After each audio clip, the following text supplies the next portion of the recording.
안녕하세요, 아로니안입니다. 닥터 스트레인지 대원론의 멀티버스에서 패트릭 스튜어트 홍이 맡은 역할은 우리가 봐왔던 그 찰스가 아니고 평행우주 다른 현실의 다른 찰스 자비에일 수도 있습니다. 이번 영화에서 스티븐이 멀티버스적인 문제와 관련이 있고, 그래서 멀티버스적인 일루미나티의 일원인 찰스가 그를 경고하거나 돕는 걸로 등장할 수 있는 것이죠. 이 일루미나티는 멀티버스적으로만 보이지만 이들이 MCU 메인 유니버스에도 개입을 한다던가, 아니면 이 팀의 고무되어서 스티븐이 자신의 현실에서도 그 현실에서만 활동하는 일루미나티를 독자적으로 만든다면 MCU 메인 유니버스의 일루미나티는 앞으로 MCU 영화들의 중요한 역할을 할 것으로 보입니다. 원작 속 일루미나티를 살펴보면 일루미나티의 등장이 참으로 페이지 4, 5에 시기적절하다고 볼 수 있기 때문입니다. 페이지 4, 5에서 다루는 소재들과 원작 속 일루미나티의 행적이 충분히 호환되고 매칭이 되기 때문입니다. 첫째로 디즈니 플러스의 MCU 드라마 시크릿 인베이전은 물론 스파이더맨 파프롬 홈과 완다비전에 나왔던 이미 스크롤들이 지구에 있다는 맥락과 연결시킬 수 있습니다. 둘째로 페이지 4의 중차대한 일에 대한 슈퍼히어로 커뮤니티의 정치적인 요소와 연관시킬 수 있습니다. 셋째로 칸과 스칼렛 위치의 흑화로 대표되는 멀티버스적인 위기와도 연결시킬 수 있습니다. 어떻게 이 모든 요소를 아우를 수 있는지 일루미나티를 파헤쳐 보겠습니다. 원래 일루미나티는 마블 유니버스에 존재하지 않다가 작가 브라이언 마이클 벤디스가 뉴 어벤져스 타이틀 시리즈에서 처음 등장시킨 팀입니다.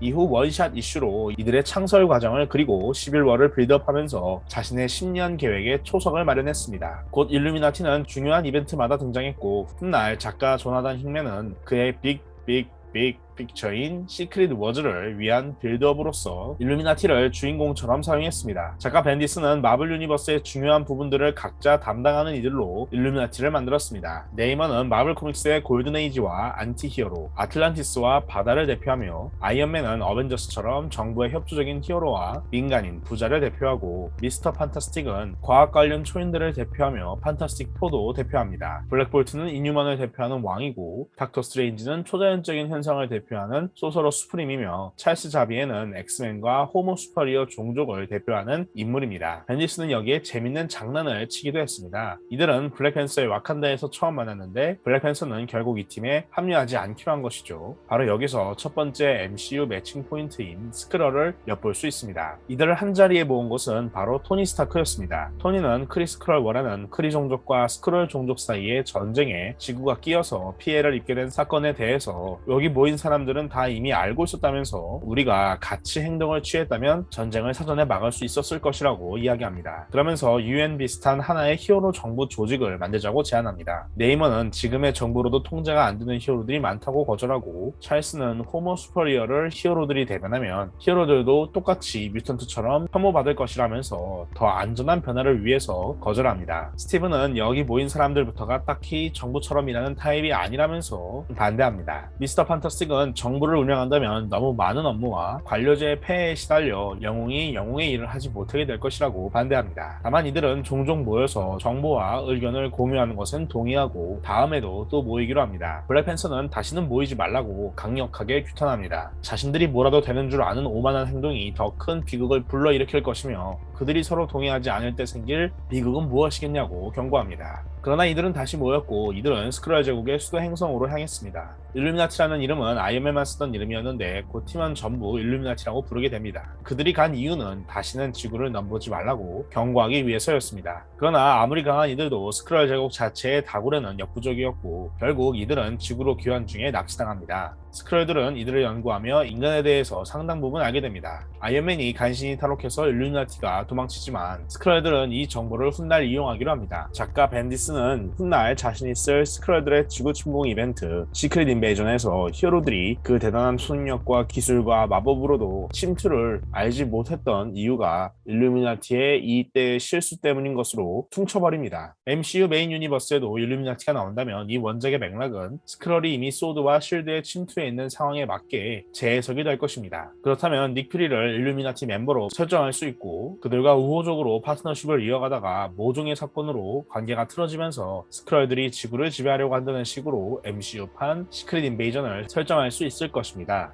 혹은 닉 퓨리는 일루미나티와 처음부터 무관했고 원작 맥락 그대로 일루미나티가 스크럴들을 경고하다가 오히려 스크럴의 지구 침공을 쉽게 만드는 맥락이 MCU에 그대로 나올 수 있습니다. 닉 퓨리는 이때 오히려 해결사로 등장해서 스크럴들을 설득하거나 막아서 이 침공으로부터 지구를 구하는 인물이 될 수도 있겠습니다. 다시 원작으로 돌아가서 일루미나티는 토니가 오베디아 스테인에게 회사를 빼앗겼을 때 LA에서 활동하는 범죄 조직 프라이드와 싸우기도 했습니다. 이후 일루미나티는 크리에서 지구를 지배하기 위해 보낸 전사 노바를 설득해서 영웅으로 만들었습니다. 뉴 어벤져스가 창설되자 곧바로 토니는 일루미나티를 소집해서 어벤져스의 기원을 알렸고 센트리의 정체를 아는 사람이 있는지 물었습니다. 그 과정에서 센트리가 내면의 적 보이드를 막고자 모두의 기억에서 자신의 존재를 지웠던 노웨이 홈과 유사한 희생을 감수했다는 것을 알게 됩니다. 얼마 뒤 시얼크가 티타니아라는 적과 싸우다가 그녀가 인피니티 잼 중에 파워잼을 가졌다는 것을 발견합니다. 이때만 해도 인피니티 스톤은 원작에선 인피니티 잼이었죠. 가까스로 그녀를 제압한 시얼크는 파워잼을 미스터 판타스틱에게 안전하게 보관해달라면서 맡깁니다. 어나일러스나 닥터둠 같은 악당도 아니고 그냥 사소한 악당이 파워잼을 갖게 된 것에 충격을 먹은 미스터 판타스틱은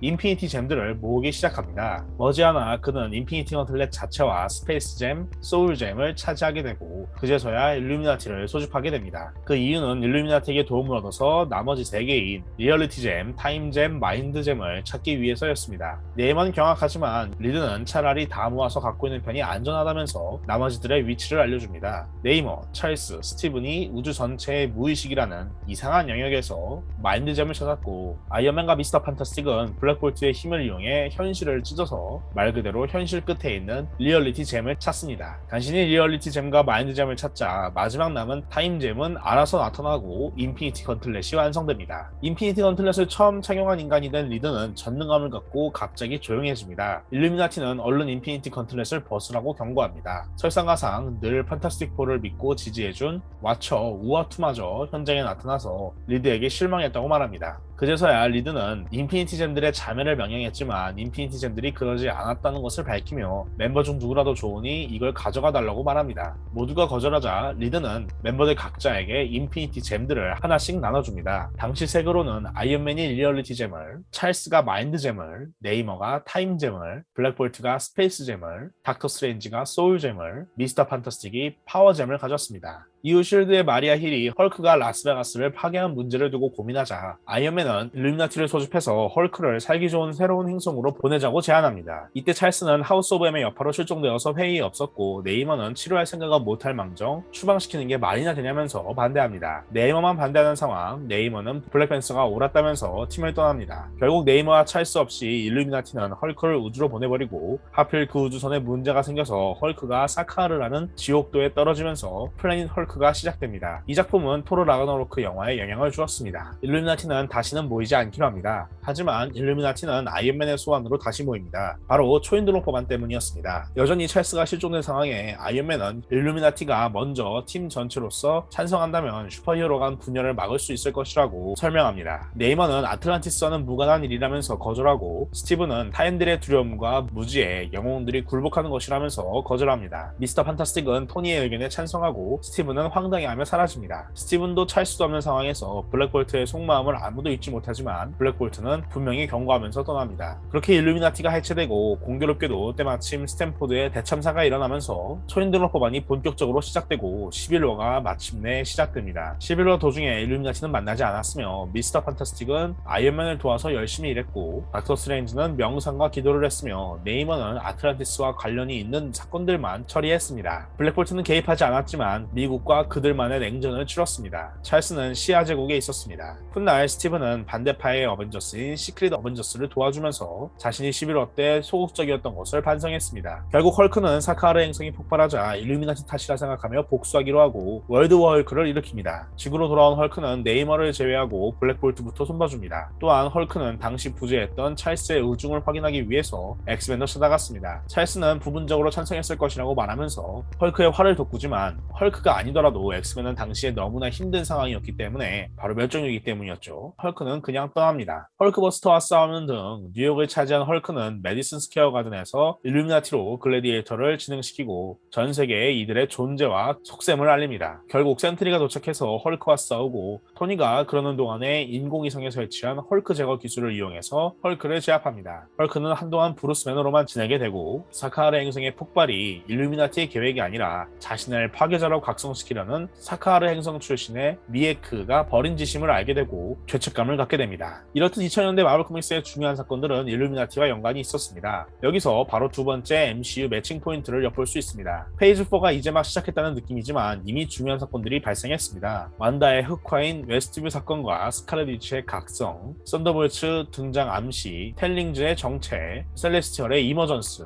이터널스의 등장, 뉴 아스가르드의 활동, 아틀란티스와 라트베리아 등장 루머 등 많은 문제들이 있습니다. MCU에서 스칼렛 위치는 일루미나티에게 있어서 원작에서 헐크와 같은 포지션을 맡을 수도 있습니다. 이머전스와 텔링즈를 일루미나티가 조사하면서 어떤 더 큰 일이 일어날 수도 있는 것이겠죠. 이후 일렉트라의 시체가 스크럴인 걸로 밝혀지자 아이언맨은 다시 한번 일루미나티를 소집합니다. 일루미나티가 스크럴의 시체를 발견하자 모두 충격을 먹고 아이언맨은 자신들의 탓이라고 자책합니다. 갑자기 블랙볼트가 자신이 그 시체를 가져가겠다고 말을 하더니 거대한 폭발이 일어납니다. 알고 보니 블랙볼트는 월드워 헐크 시점부터 초능력을 가진 강한 슈퍼 스크럴이었던 것입니다. 더는 서로를 신뢰할 수 없게 된 일루미나티는 시크릿 인베이전 직전에 서로 흩어지게 됩니다. 이 때문에 스크럴들은 더 쉽게 지구를 공격할 수 있었습니다. 시크릿 인베이전은 결과적으로 일루미나티의 파멸이었습니다. 아이언맨은 당시 실드의 국장이기도 했기에 스크럴 침공을 막지 못해서 전 세계적인 여론의 비판이 있었고 스크럴 왕 베란케를 죽이면서 해머라는 신설 정보국의 수장이 된 노만 오스먼은 아이언맨을 타겟으로 삼았습니다. 미스터 판타스틱은 다른 현실들을 여행하면서 왜 자신의 현실들에 이런 문제가 있었는지 확인하려고 했고 찰스는 메시아 3부작 이벤트로 엑스맨에 개입하지 않기로 한 상황이었습니다. 스티븐은 잠시 미지로 떠났고 그 때문에 브라더 부두가 새로운 소서로 수프림이 됩니다. 이뉴만즈는 크리 제국의 로난과 같이 스크럴들이 납치한 블랙볼트를 되찾고 크리 제국으로 아예 떠나버리기로 합니다. 그리하여 지구는 이제 노만 오스본의 시대인 다크레인이 시작됩니다. 이때 일루미나티와 유사한 악당들의 팀 카발이 등장합니다. 다크 어벤져스와 해머의 리더였던 노만 오스본이 카발을 만든 것이죠. 지구 위의 아스가르드를 대표하는 로키, 라트베리아를 대표하는 닥터 둠, 뉴욕의 범죄기를 대표하는 후드,